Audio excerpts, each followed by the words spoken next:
Hi, I'm Park Ranger Susan Hawkins. I'm here with Ranger Joe, and we're celebrating our 159th anniversary of the Battle of Fort Donelson virtually this year. So many of our events will be posted online, our park website and Facebook page. When you're inside the federal buildings, you need to be wearing a mask. When you're enjoying the battlefield, as Joe and I are, we're keeping our distance. We're socially distancing for this anniversary event. We encourage you to come to the battlefield and enjoy your experience here. It's your national park.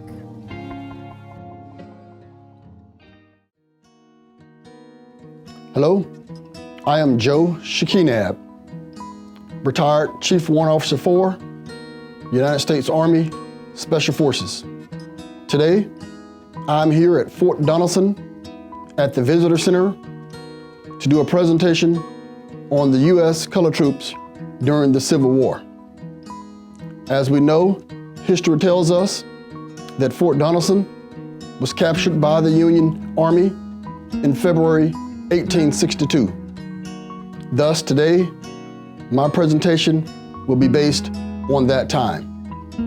Again, I am Joe Shakinab. Before this presentation, I would like to just welcome you to the Fort Donelson National Battlefield.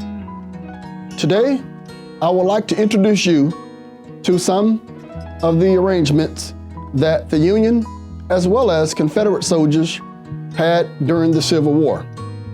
In a garrison posture, many resources were available to them, which included things from rationing to their bedding to clothing, but during actual combat, pretty much everything had to fit on the individual soldier's back or his or her person.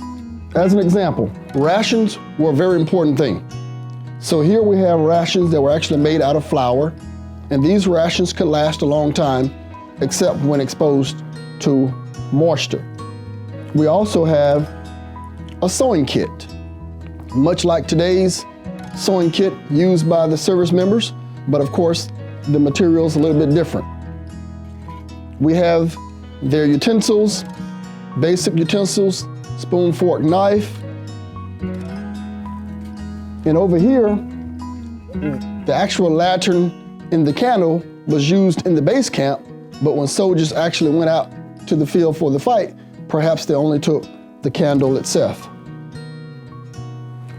The Confederate soldiers were commonly use red tobacco, whereas the Union soldiers did not. So this was a bargaining item for those that were captured. Here, a toothbrush, something that seems so simple, but we're looking at the 19th century. So this was something that an individual soldier did not get issued to him, but if they had it on their own, then this was available for their use.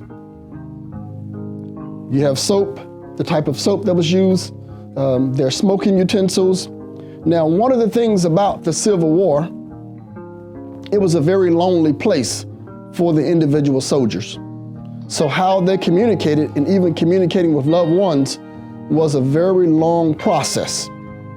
So the soldiers used to write letters. And if you're talking about the soldiers that came here to Fort Donelson from other areas, well, means of communications with their loved ones took a very, very long time. Some of the soldiers, prior to coming into the battlefield or joining the armies, they took pictures of their loved ones with them, and they carried that on their persons. In the base camps, you could also find teapots or coffee pots. So you found things in which the soldiers used to stay warm during these cold periods of time. Some of the attire included wool, like the wool uniform that I'm wearing, and they also had wool socks. For nighttime, they had their pajamas or the sleeping attire. So again, here, many different things that the soldiers actually used, both the Union as well as the Confederate, and I invite you to conduct further readings on some of the items that these individuals used and to help better understand the time in which the war took place and the conditions in which these soldiers endured. Thank you.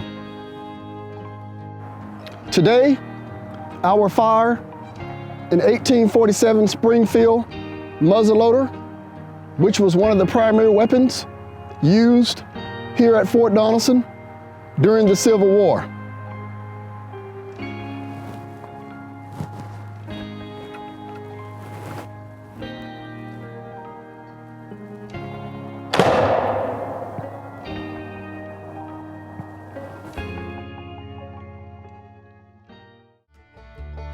So I'm here on the Cumberland River where we had the Confederate water batteries, which successfully, at one point on the 14th of February, 1862, compelled the Union forces, their Navy, on the waterway with the water batteries here. We have 5 battery guns that had a radius of 1 mile out, so they can actually engage the Union ships which came down from the north on the Cumberland. We also had 1 water gun that had a radius of 3 miles. And again, here on this beautiful area of the Cumberland, this was a major battleground site for the Navy of the Union soldiers and the water batteries for the Confederate.